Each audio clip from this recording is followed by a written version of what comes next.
Hello, and welcome to Enough and Evolving podcast. I'm your host, Tyona Vallejo, Master Certified Life Coach and Mindfulness Expert, helping you reclaim confidence, break through unhelpful patterns, and manifest the relationships and life you desire.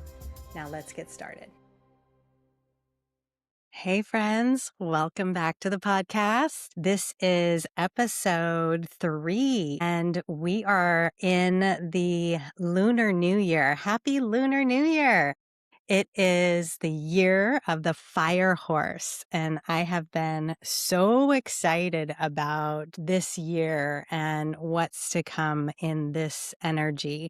So I thought that it would be fun to record a episode on the new year and to share what it's about, what kind of energies are here for us this year, and what we can expect as far as how it's going to affect us. So let's dive in. All right. So first of all, if you're not familiar with the Lunar New Year, it's based on the moon cycles. The Lunar New Year is something that is celebrated very much in Eastern cultures, and it's like a spring celebration in Eastern cultures. The Lunar New Year starts on February 17th, and it's based on the cycles of the moon. It's also associated with the Chinese zodiac, and it always represents a particular animal and a particular element. So this year is the fire horse energy. And basically what that means is the horse represents action, freedom, speed. And the fire represents passion, high energy, bold moves. So the way we can think about it is that this is the climate, the energy of the year that we are stepping into. So it's much like the weather. Right? Sometimes the weather is like today is rainy and cold. Other days it is very sunny and hot, right? And then there's the varying all in between. So that's kind of the way you want to think about this energetic shift in this Lunar New Year. This is the energy that we're dealing with. And what's fun about this particular new year is that it hasn't been seen for 60 years. So it's rare, this combination of the fire horse. This is a very powerful time, and it's representing major transformation, new beginnings, new opportunities are here to unfold in your life. So it's kind of fun, right? You can start to ask yourself, what have I been kind of sitting on? What have I been wanting to accomplish in my life? Or who have I been wanting to step into and haven't exactly been able to move in that direction? Well, this year is all about helping you create that momentum in the direction that you have been desiring to go. That desire that's been kind of just this glimmer or tiny little flame in your heart. It is the year that it's going to fan those flames and bring it to the surface. Now, the thing is, it may look different in different people's lives and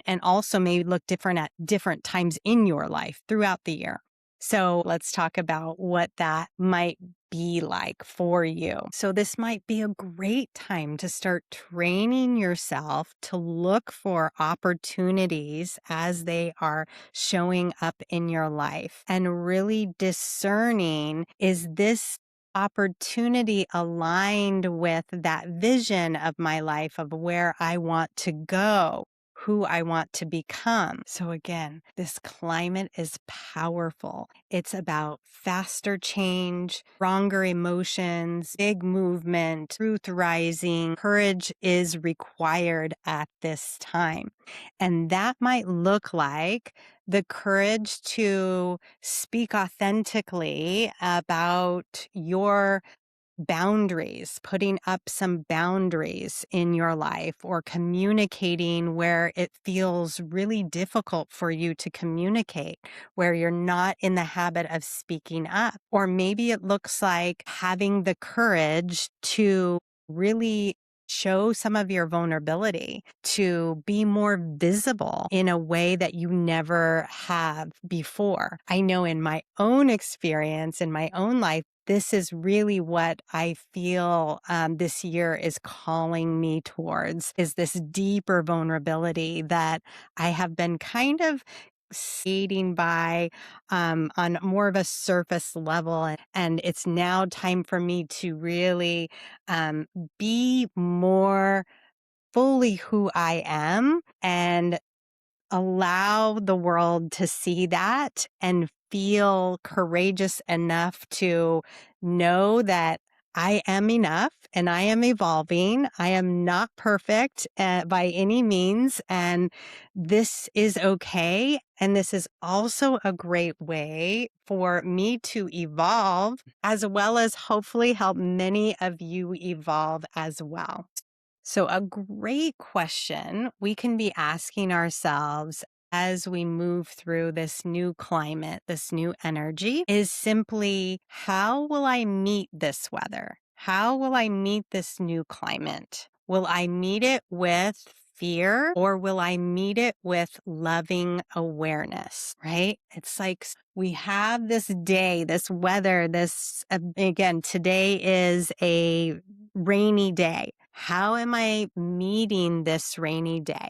Am I meeting it with resistance? Am I thinking it shouldn't be like this? Or am I meeting it with loving awareness and thinking, yes, there's an opportunity here. All the plants needed water, right? We needed this rain. It's so good for us to have that balance of sun and rain and all the things. And so you train yourself to look for what's good in the situation. You train yourself to look at opportunity, and what you nourish flourishes. So each of us will experience this energy differently based on where we are in our journey and where we're ready to evolve. So this might look like you stepping into bolder energy is honoring your mind and body and self-regulating with some rest, noticing when you're out of alignment, when you need to take yourself out of action and really start to refuel yourself, whether that means setting boundaries, releasing yourself from guilt of not being in action all the time. Or let's say the bold energy looks like you speaking more confidently, more courageously in your workplace or in your home environment. That might be the bold energy that you are stepping into. What I really wanted to offer today are 4 simple reminders for self-regulation in this energy that we are shifting into, so that you can get the most out of the climate, using the climate for your highest benefit.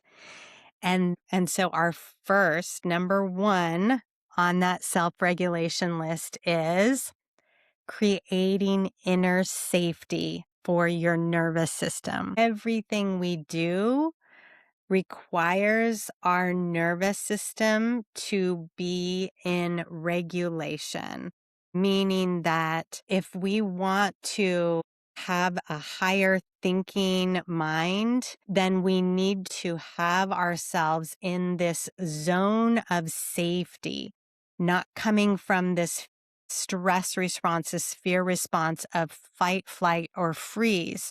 Because when we're in that response, we're not able to connect to our higher thinking mind, our CEO, our prefrontal cortex. Instead, we're just responding from survival. So that first step in regulating ourselves in this momentum, in this high energy year, is always checking in with ourselves and our inner safety, making sure that we truly feel grounded and safe in the moment. And when we don't, when we feel out of that alignment, then we need to take time to process whatever it is coming up. And if you remember, I think it was the first podcast that I dropped, we talked all about a simple safety sequence that you can practice. The second reminder for self-regulation in this Lunar New Year is to balance action with rest. So again, it's going to be a high energy year where there's going to be a lot of momentum. There's going to be possibly a lot of things thrown your way, a lot of different opportunities, probably some contrast. And so really deciphering when things are urgent versus when things are really just someone else's urgency. It's not your emergency, it's other people's urgency. And you can just take some time to recalibrate, to give yourself the rest that you need so that you can show up at your highest level when you need to be on. The third regulation reminder is to build in healthy habits for sustainable momentum. So again, if we are going after that new goal, if we are really just putting the fire to that passion that's been in our heart for so long, if we're ready to rise and go, we got to be aware that if we go, go, go, and we don't take time to rest, we're going to burn out. So we need to create these healthy habits that remind us to use not just the yang energy. I'm thinking of the yin and the yang dueling energies there, how they like work together and they move and they flow. It's not always just one energy that we have in our human being. We're actually using both energies and we're creating a balance. So to have that sustainable momentum, build in those healthy habits. Maybe that looks like hydrating. Actually, I could use some hydration right about now. Maybe that looks like making sure you're nourishing your body with healthy foods. Maybe that looks like you having some quiet time to reflect or to connect with your higher self, your spiritual realm, your God, whoever you feel connects you to the non-physical. So these are different healthy habits that we can lean into to keep that balance and that sustainable momentum that we want to use in this fire horse year. And then the number 4, the last one is move. Move daily to release this excess energy. Moving is so essential, y'all. A lot of you come to yoga, and yoga is a great way to move excess energy out of your body. If we're experiencing these emotions that are coming up, again, this is a high emotion year, right? If we're feeling triggered and we need to move through the emotion, then it's a great way to move through the emotion by using physical movement with the also allowing yourself to feel what's coming up. So we're not trying to get rid of an emotion. We're not trying to suppress, of course, any emotions. What we really want to do to create a healthier habit or a healthier way of emotional processing is we want to be able to move through it. I was just listening in my advanced nervous system training class today about the 90-second rule and how it takes 90 seconds for our emotions to chemically move through our entire body. So again, moving your body in any way. I know for me, I'm going to really lean into my little trampoline that I have at home. Take a lot of little trampoline breaks to move this energy through. And I was already feeling that this morning. I was noticing that my caffeine, my coffee felt so much more heightened than it usually does. And I don't know if it's like placebo with this fire horse here or what, but really I was feeling like this energetic, like piercing energy, high energy. And so, yeah, I was like, okay, I need to get back on the trampoline for a little bit, move this through my body. So again, I hope this little episode today helps you understand what is happening energetically and gives you some ideas, some inspiration about how you want to really cultivate the energy, use it to your benefit, and also remain balanced so that you aren't burning out, but you're able to really harness this energy in the highest way possible. So if you enjoyed this episode, please share it out with a friend, share the love, make sure you're subscribing, and I would love to hear from you as well. And I look forward to talking to you next week when our episode is all about self-acceptance. Until then, have a wonderful week, and remember that you are enough exactly as you are, and you always have the potential to evolve.